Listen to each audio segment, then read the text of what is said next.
Jake. As music students, we're a lot of the time asked, oh, well, when are you going to get like a real job while you play music?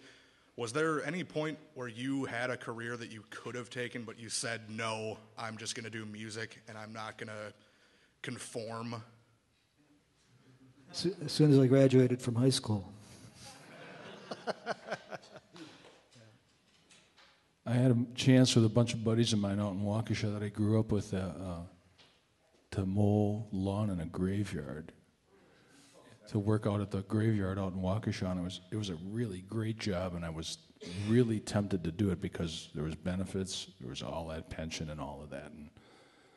But again, you know, it's like you sit down and you go, this is it. This is, you know, it's like, it's almost like this to me. It's like making the correct decisions in your life is singularly the most important thing you can do.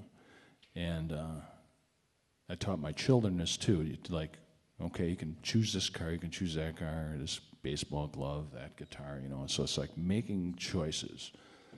And it was a funny kind of revelation. I just said, no, I want to be a guitar player, you know, because I went to school too, and I graduated, and I go, you know, I could go get a job now, and it's like, no, I'm going to keep playing guitar, you know, and it's like, at any given moment, you're going to have a good day or a bad day with what you choose to do. And I thought, I can handle the more bad days with music because I can still play. In other words, I can go off in the corner and fix myself in a funny kind of way, you know what I mean? So I'm really glad I stuck with music. Thanks. I just want to add one thing to that. My dad just died last summer. It was one of the losses I was talking about earlier. But he had a long life. He was 95. And I think at 95, he was still wondering when I was going to get a real job.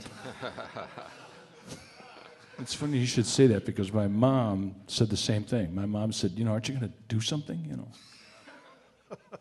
And I'm sure all you guys have heard that, you know, it's like... Thank you. Matt, next question, please.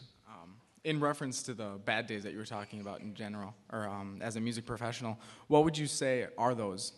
What would you say is the hardest thing about being a professional musician? Like starting off, getting shows, traveling, It's no different than anything else. There are going to be days when you don't have enough gigs and you do get behind in your finances, and that's about probably... And the other thing that you would have a bad day would be when you're sick. There's nothing worse than having to go out in a tavern and play and you're not feeling good. You got strep throat or you got an earache or something like that, and it's not like you can call in sick and another guy's going to do your job, you know. So the bad days, that's what it is. It's like if you're not feeling good or you're behind in your bills because you didn't get enough gigs. It's just like anything else. Yeah, and not like life in general is a struggle every day. I mean, in many different areas. But so you know, it was just I just never thought of anything else. You know, it was just something that I couldn't even. I don't even know what I would be if I weren't a musician. You know, so it was a drive. You know, I look back on my life now, and it was just a drive that was there all the time, and it saw me through all those rough times, and rejection is a big part of it. And if you and I'm not good at rejection, you know, it's not easy for me. But somehow I managed to survive. Somebody asked me once to be on a panel about how did I survive 45 years in the music business, and I didn't do the panel because the only answer I had was fear. Kept me going, you know. Fear of not being able to pay the next bill. So that's part of what drove me. Thank you. Okay, Jack, next question, please.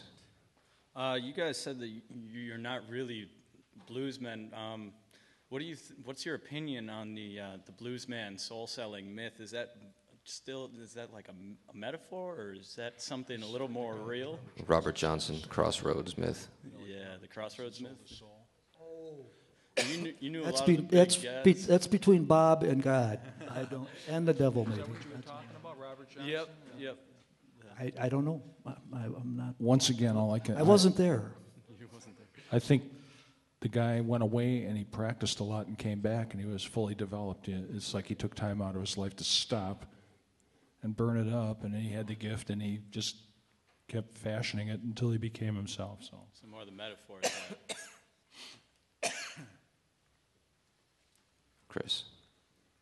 If you guys ever had like a point of like writer's block, how did you ever find a routine to get yourself out of it, or just find inspiration from somewhere else, or was there a certain way you did it? I've experienced it many times, and I don't have an answer for how you get out of it. It's just you have to write it. You just work through it.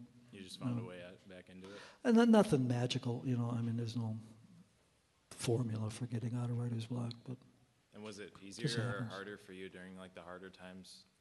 Was it easier or harder for you during like the harder times when like all deaths were going on and stuff? I'm sorry. Say it one more time. Was Get it- a little closer to the mic if you. Was it more difficult or less difficult during the harder times when worse things more were or happening? less what? Does difficulty create inspiration? Life difficulty, right? Yeah, I mean, there were, like everything, there may be sometimes the writer's block would only last a short time, sometimes a long time, but it's part of the deal, in any art, any creative endeavor, or even maybe in any endeavor, period, I mean, you just have, you have dry moments, and the next moment, the well is flowing, or the spring is flowing, Yeah, being a salesman is that way Ditto. too. Thank you. Maurice. Have you ever written work that you were like unsatisfied with, and what did you do with it? Oh yes. Well, they're gathering dust right now. They're just sitting in notebooks gathering dust. Yeah. I mean, for every song that works, you write. I'm just making this up, but 10 or 20 that are utter dreck.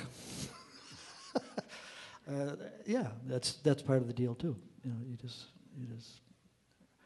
write and write and write and write and write until something comes together, and the rest of it you just file away.